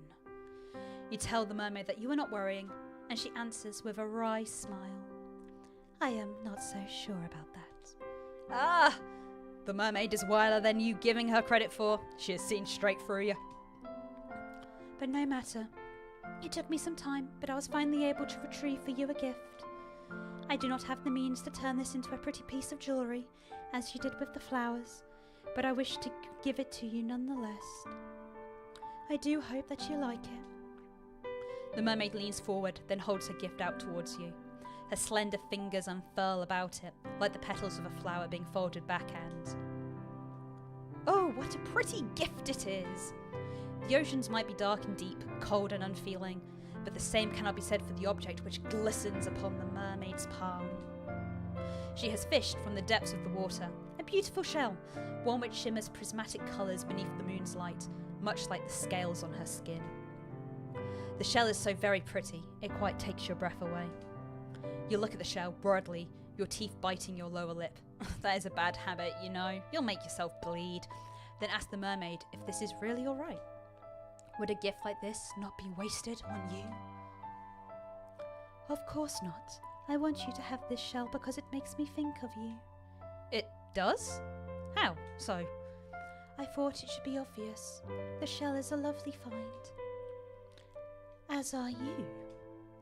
Oh, did she just call you lovely? Surely you must have misheard her.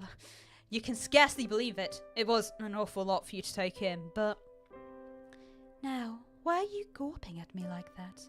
The wind will change, you know, and then your face will be stuck like that, which would be quite the share.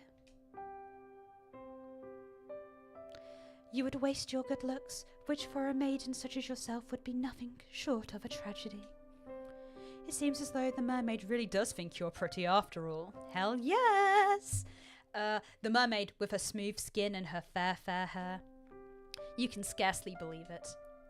There is something almost laughable about the mermaid's compliments. How could she call you pretty when her looks are so immediately, obviously superior?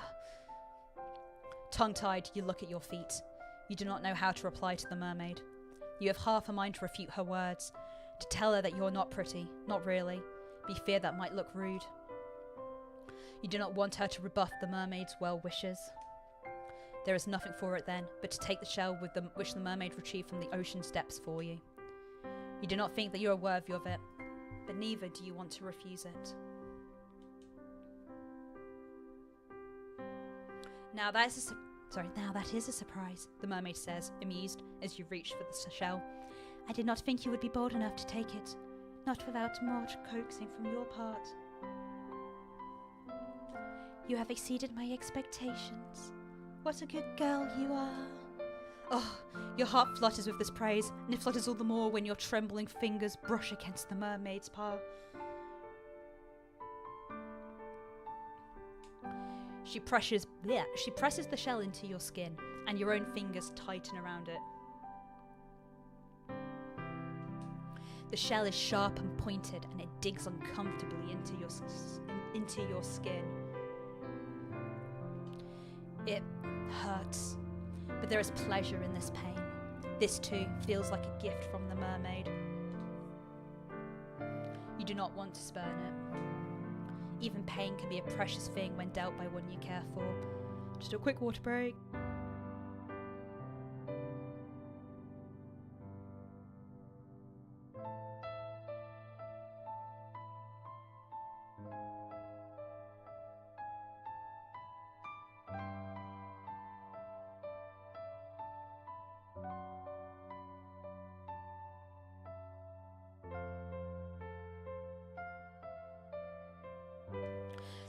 Oh man, I didn't realise I've been going for over an hour and a half. No wonder my throat's pretty parched. Ugh. You never knew that before. You hold the shell to your heart, which is beating in a regular rhythm, and look at the mermaid. Then, very softly, you thank her. It is quite all right. It seems only fair after you shared part of your world with me. I wish to share part of my world with you too. Humans cannot normally descend upon the ocean's depths, and even if they do, they cannot remain there for very long. You are far too fragile. Were that I could, I would bring you with me to my underwater kingdom where we might be together. The mermaid's melodic voice trails away, suffused with something resembling melancholia. She sighs. Then she shakes her head and smiles. But this will have to do for the present. Please take good care of that shell. Look at it from time to time and think of me. That would make me very happy indeed. The days pass, following this nightly encounter with your aquatic acquaintance with an almost intolerable slowness. You enjoy the hours of sunlight as best as you can by going for long, bracing walks amidst the heather, foraging for berries and fruits among the hedgerows. You even, when you have mustered up enough courage, take an old fishing line uncovered in the fisherman's cottage and try your luck by the shore. Your initial attempts at angling are without success, but as the time passes, your proficiency in the art grows. Sometime after you take up your rod, you find you are able to catch the odd fish here and there. Small, scrawny things, mostly, but the meat goes a long ways to bolstering your rudimentary diet. You teach yourself to remove the scales of these saltwater fish that you have captured and how to gut them. You learn, too, how to cook them over a simple fire. Sometimes you skewer the fish on your spikes and roast them slowly, innards and all. You are able to sustain yourself well enough during the day, though the faint pangs of hunger you experience never quite go away. Your physical discomfort, however, is secondary when compared to your desire to visit the mermaid. Your days might be dull and drab, but your nights, comparatively, are made of magic. It is only during the night that the mermaid emerges from beneath the waves, and when she does, you hurry to her side. You have never before had anyone who took so great an interest in you, not until you met the mermaid. That is why she has grown to mean so very much to you. I read that as like, oh, that's why she's grown mean to you. It's like, I mean, I think she's been alright. She is the first friend you have ever had. But if you do not temper your obsessions accordingly, I fear she may very well be your last. You care little for the potential danger, however, which lurks beneath your interactions with the mermaid. You want only to show the mermaid how much that you value her, and you hope within time that she'll come to value you too. If you keep seeing her, surely she'll stop thinking of her human friend whom she lost so suddenly. That is your plan, at least. Fortunately, your self-serving wish to grow closer to the mermaid seems close to be granted. Your nightly conversations when you greet her come easily enough, the words tumbling from your mouth like a thread. You have grown rather comfortable in the mermaid's company, and she yours. She must have, for if it is not long after you bequeathed your diadem of flowers to the mermaid that she looks at you, then posits a curious question. I've heard good things about the Megaton games, Ina. Will say I'm probably going to be focusing more on talking about the game just because my voice is dying on me, so I need to push through. So I'll probably only be talking about the game I'm playing. She must have, for if it is not long after you bequeathed your diadem of flowers to the mermaid that she looks at you, then posits a curious question. I was wondering, dear one, whether you would mind indulging me. I know this might not seem like an appealing proposition, but I thought it would be remiss of me not to ask. I have seen some of your world, for I have sat on this shore for many, many nights hence, but you have seen nothing of mine. It seems unfair that I should know some of the world that you inhabit, while you know so very little of my own. So, would you care to come with me, beneath the ocean's waves? There is much that I wish to show you. Sights that cannot, I fear, be accurately represented in language alone. Words can be awfully stifling when it comes to the communication of experiences such as this. I said I've heard it's good. I've not played any of them. Stas, here comes the drowning. Yeah. It's quite the florid speech, but at the heart of it beats a simple enough request. The mermaid wishes to bring you beneath the ocean's surface so that she might show you her home. You are flattered, initially, that the mermaid wishes to show you something so personal. But after this flutter of flattery, there comes an uncomfortable sense of unease. The mermaid might feel at home beneath the water's surface, but what of you? You are a human girl with two awkward, ungainly legs, and you are not made to live under the sea. You frown, and, mistrustfully, you look at the ocean. It is late at night, as it always is when you speak to the mermaid, and the water does not look blue. It appears instead to be obsidian. The waves moan as they break against the rocks, which jut out of the shore like a mighty dragon's bones. They sound angry, violent almost. Salty sea spray arcs through the air. Caught in the moonlight, it shimmers, sharp as knives. Hesitantly, you take a step back. You are a little afraid of the sea. It is so restless, so deep, and so all-consuming. It reminds you of a hungry monster. You have never submerged yourself beneath the ocean before. You've never had the opportunity. You do not even know how to swim. You are fearful for your own safety, should you consent to dive beneath the undulating meniscus of the water, but... Do not look so frightened, dear one, and I will not let you go. Go, you have my word. Shyly, you glance at the mermaid. She's still perched upon her rock. Her hands folded neatly upon... Well, she does not have a lap. Well, not really. You're still afraid, but the mermaid's reassurance does help. Has she not told you numerous times that she is nothing if not honest. You trust her not to break your word. She will not leave you beneath the waves, abandoning you to a cruel, lonely fate to become the food of so many fishes. Of that, you are certain. That is why, despite all your misgivings, you find yourself nodding your head. If that is what she wants, then you will accompany her. You are interested, too, in what lies beneath the ocean's surface, out of sight. Oh, I knew that you would agree. Thank you very much for humouring me. I will endeavour to make these next few moments the most memorable you have ever experienced. Now, would you care to come with me? I shall be your guide. The ocean's depths might be dark, but I will not let you get away from me. I promise. That's not ominous at all. Nope. The mermaid extends a hand towards you, a hand which seems to cut through the moonlight just like a blade.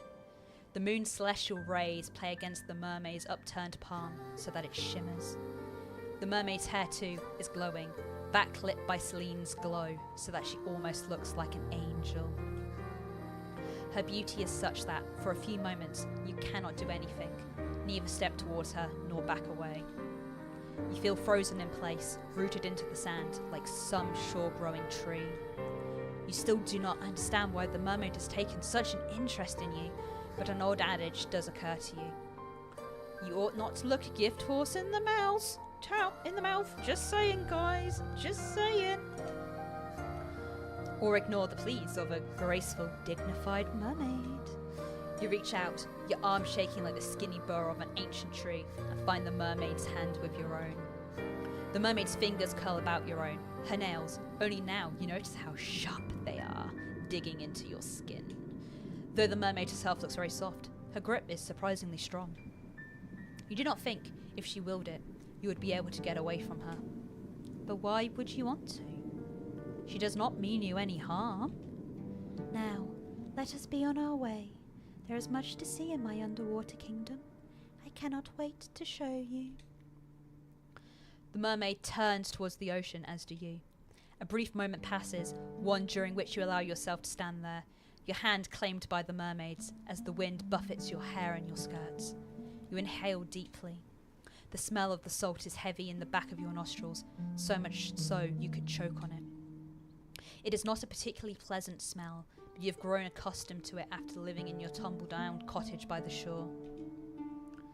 It is a nostalgic almost. You have a vague feeling as you stand on the precipice between your world and that of your aquatic companions that you might never again be able to smell the salt in the air like this. That is just a silly superstition of... Superstition? Oh man, words aren't working. I might have to make this the only run. I'm not wording well today. You are being foolish. The mermaid will return you back to the surface in due course, will she not? You hope that she will. You, unlike her, cannot breathe underwater. You open your mouth, meaning to ask the mermaid about this fact, but you are not afforded the opportunity to speak. The mermaid has already shifted, her fingers still twined about yours. She dives forward, her body slicing through the surface of the water like a knife, and you, inexorably, are dragged along with her. The water rushes forward to meet you in a sudden shocking rush. The mermaid's descent might be graceful, but yours is anything but. You do not know how to position your legs, and your limbs feel awfully ungainly. The shock of the water as it touches your skin, meanwhile, is intense. You did not think that the water would be this cold. No, it is not just cold, it is freezing. It feels as though all the warmth has been sapped out of your skin. If your head was not already beneath the ocean's waves, you would gasp from it. You do not gasp, however. You cannot. You have already been submerged. Your body no longer feels as though it is your own. Your hair is unspooling behind you like thread and your skirt is fluttering. Your body rocks to and fro as though being soothed in a mother's arms. It is a curious feeling, but it is not wholly unpleasant. If only it were not so cold down here, beneath the ocean's depths, you might find it relaxing. It is dark under the surface of the water, yes, but you have not ventured so very far. not yet at least, that the glow of the moon cannot penetrate its depths.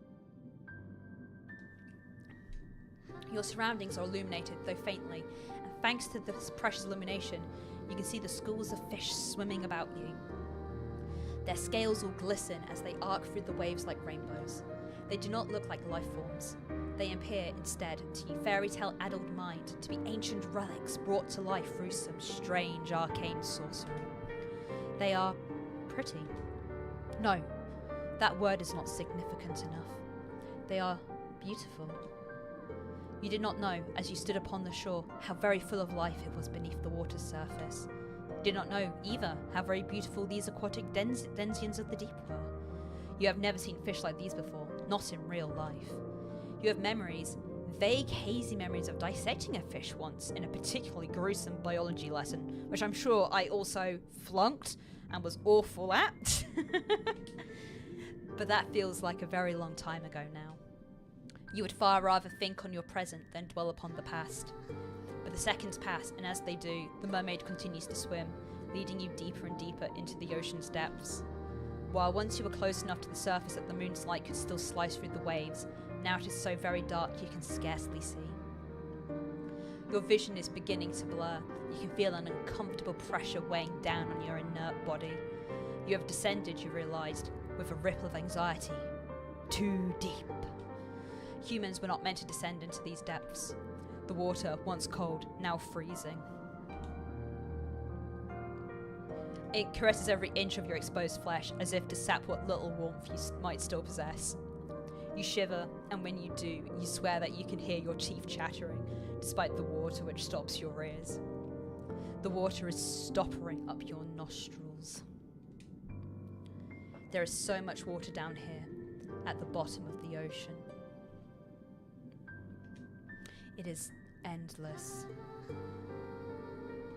The mermaid might be able to breathe underwater, but you are not so fortunate.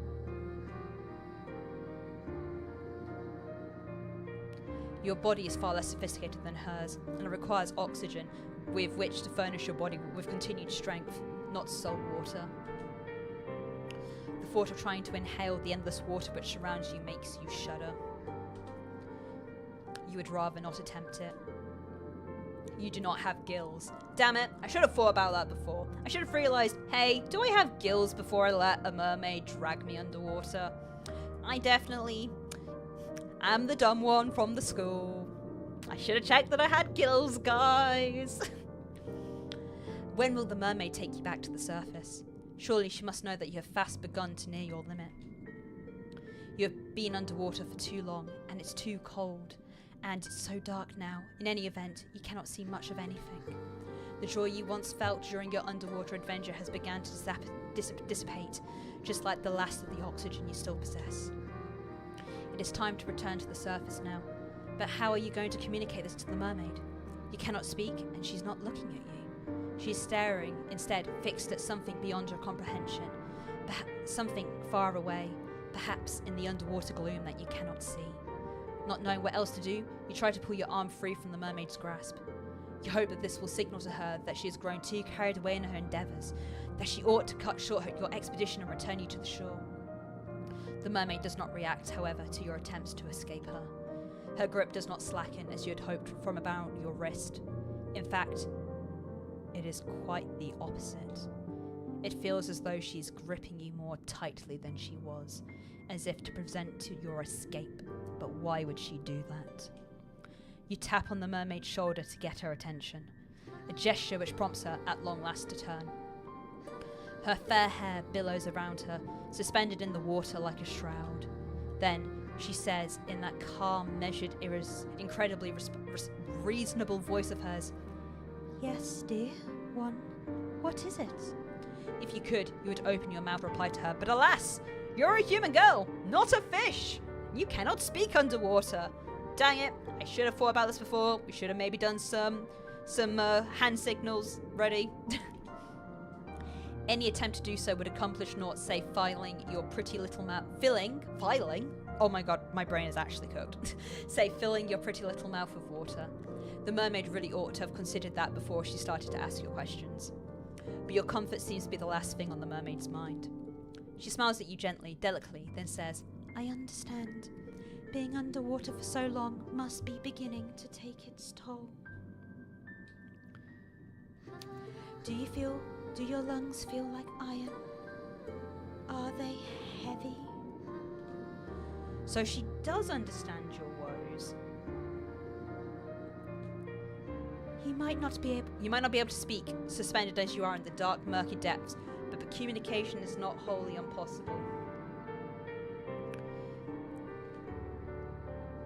You nod your head emphatically, hoping that this will be enough to make your distress apparent, but... Yes, that will happen. It is a natural part, or so I have heard, of drowning. Not that I have ever had the opportunity to experience it for myself. I am incapable, you see, of meeting my demise in such a manner.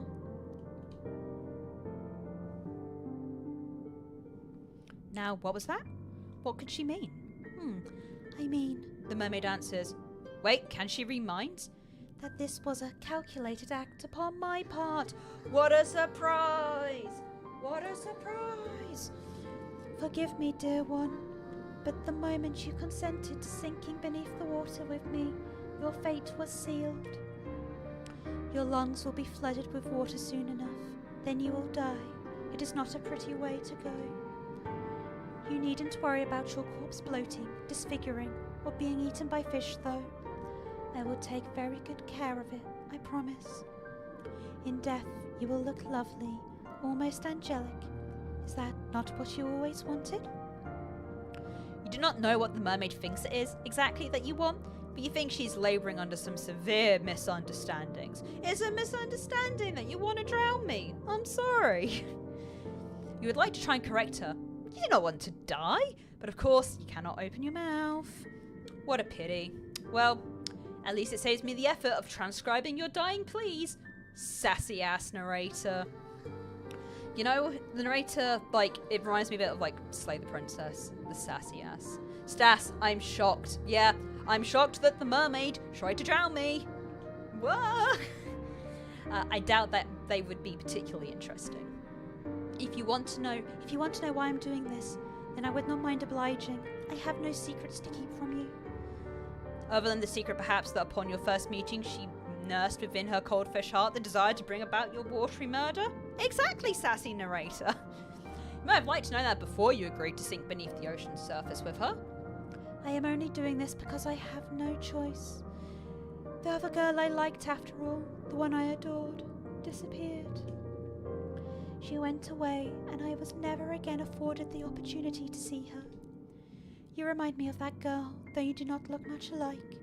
You do not act very alike either. But you are both humans who, despite your delicacies, have no shortage of determination. How your kind is able to live when your lifespans are so very short and you are susceptible to so many very diseases is a mystery to me. Though my lifespan far eclipses your own, and I am far more sturdier, I cannot help but marvel at the tenacity of the humans. I know that, if I was as fragile as you are, I would not be able to exist in this world. I would be far too afraid. I would see my own death lurking behind every corner. Just as you can see your own death looming before you. It's not so very far away now. You can feel it coming closer and closer, enclosing it in its cold, icy fingers around your throat. You humans are incredible. I cannot help but respect you, weak and pitiful though you are. She respects your tenacity so very much she wishes to extinguish it? That does not make very much sense. Perhaps my words are confusing you, but it makes perfect sense to me at least. My beloved cowherd left me. I do not know where she went or what happened to her. Perhaps she was murdered by bandits. Perhaps she constructed a horrible disease. Perhaps she simply fell and cracked her skull. I do not know. I will never know. For many, many days and many, many nights her disappearance tormented me. I could not help but wonder how it came about. But there are so many possibilities I could not imagine all of them. This thought terrified me. It still does. That is why I'm going to take you to my underwater kingdom with me. There we can be together forever. Nothing will be able to tear us apart. I will brush your hair, and I will dress you in the finest pearls found at the bottom of the seabed.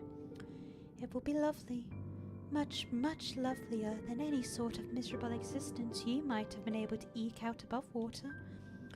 In my citadel, you will never be attacked by bandits, nor ravaged by diseases. You will be quite safe, I promise. Yeah, quite safe apart from that, they'll be dead. Quite sa- Are me and the sassy narrator the same person? I feel me and the sassy narrator the same person. Quite safe, yes. Quite dead too, surely. Well, yes, that is the only unfortunate aspect of my plan. She considers your death nothing more than a mere misfortune. The mermaid might be surprisingly cold after all. But perhaps you ought to have predicted this. She is part fish. Are fish not cold-blooded like lizards? Yeah, it's because you're dumb. Main character, you're dumb. If you were smart, you'd know that fish were cold-blooded. And that you couldn't have trusted her. There you go! I'm still the sassy narrator! You probably learnt this at some point during biology class, but your lesson's beginning to feel very faint and far away now. I just have the sassy bone. I have the sassy bone in my body today. Your body is beginning to fail you. You cannot take much more of this. It is a necessary sacrifice, though, if we are to be happy. I am doing this, you know, for both of our sakes. I do apologise for tricking you, but please, try to understand. I really have been lonely. You would be more inclined to sympathise with her, perhaps, if her loneliness was not ushering in your inevitable demise. But you are too preoccupied with your dwindling reserves of oxygen to feel much in the way of anything from your captor. You can feel the pressure of the water against your eyes. They are beginning to ache. Perhaps you are crying. You do not know. The water masks much of your anguish. You have been drifting underwater for almost 3 minutes. I feel like I've been talking for more than 3 minutes. There is a remarkably long time to go without any air. Your vision is beginning to cloud. Your surroundings, already dark, look dark still, unpleasant and obscure, and not at all like the paradise the mermaid promised you. The pain of being suffocated slowly is far stronger and far more oppressive than the sensation of the mermaid's hand wound tightening around your arm. Is there no escape for you? The prognosis, I'm sorry to say, is grim. Your fate, as the mermaid said, really was sealed the moment you met her, luxuriating on the rocks beneath the moonlight. But you'll forgive me if my sympathy is limited. You did bring this upon yourself, you know. You reap what you sow, and in your case, you made a series of bad decisions which led to your untimely demise. Now, what do you want to do? Will you accept this fate of yours and rest in peace? Will you try to fight against it? Ooh, we have a choice. Shall we accept our fate or fight against fate? I'm gonna be honest, with how they've written this character, she's such an idiot. I feel she'd just accept her fate. And she's like, ah, well, I ain't got anything to live for. I failed all my classes because I was a big dummy. Yeah, Al, my ass is dead anyway. But I feel like if I'm going from the point of view, I feel accepting the fate is like what this character would do. She's a bit of a self-loathing idiot. I think she would like accept her fate, like whatever.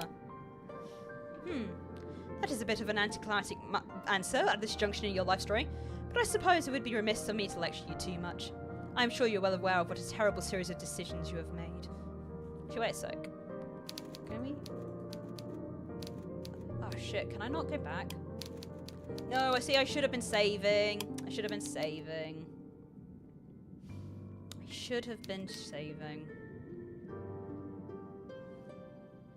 My fault. Let's struggle, let's fight. Ah, I like the look on your face. It is a look full of determination, the self-same determination which first prompted me to take an interest in you. I can tell that you are not happy with this ending. You did not come all this way after all to drown. That is quite the indecorous demise regarding of how many fine stones and shells the mermaid means to twine through your hair after your death. If you wish to carve out a new story for yourself, then I would only be happy to indulge you. Just try not to get on the bad side. or good side, of any homicidal naiads this time. The drowning of fair maidens is something of a cliché. Your fate is once again in your hands. Now I wonder, which path will you take? Ooh, okay. Tell you what, I am going to leave this as like the end because my hand and my throat is killing me. But since I can't save, I'm assuming I can't save. Shall we pick which route we're going to do next time? And I can at least click on it and then save. Should we go to the village or should we go to the castle for our next time round?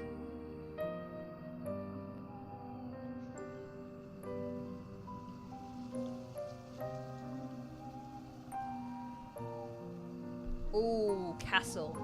Castle.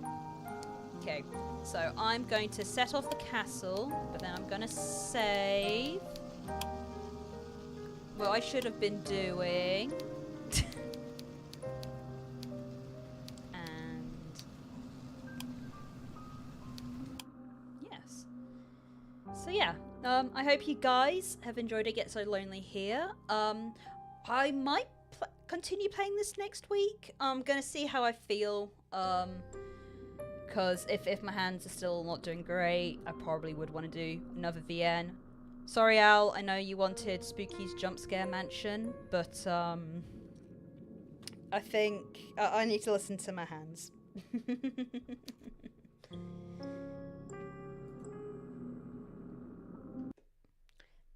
But yeah, I hope everyone had a good time today and enjoyed the game. Thank you everyone for spending time, for the people who have been here while I was live, for the people who will potentially watch any VODs. Thank you, thank you, thank you for everything. I hope you all have a wonderful rest of your Wednesday, no matter your time zone, and I hope you have a lovely week. Take care, everyone.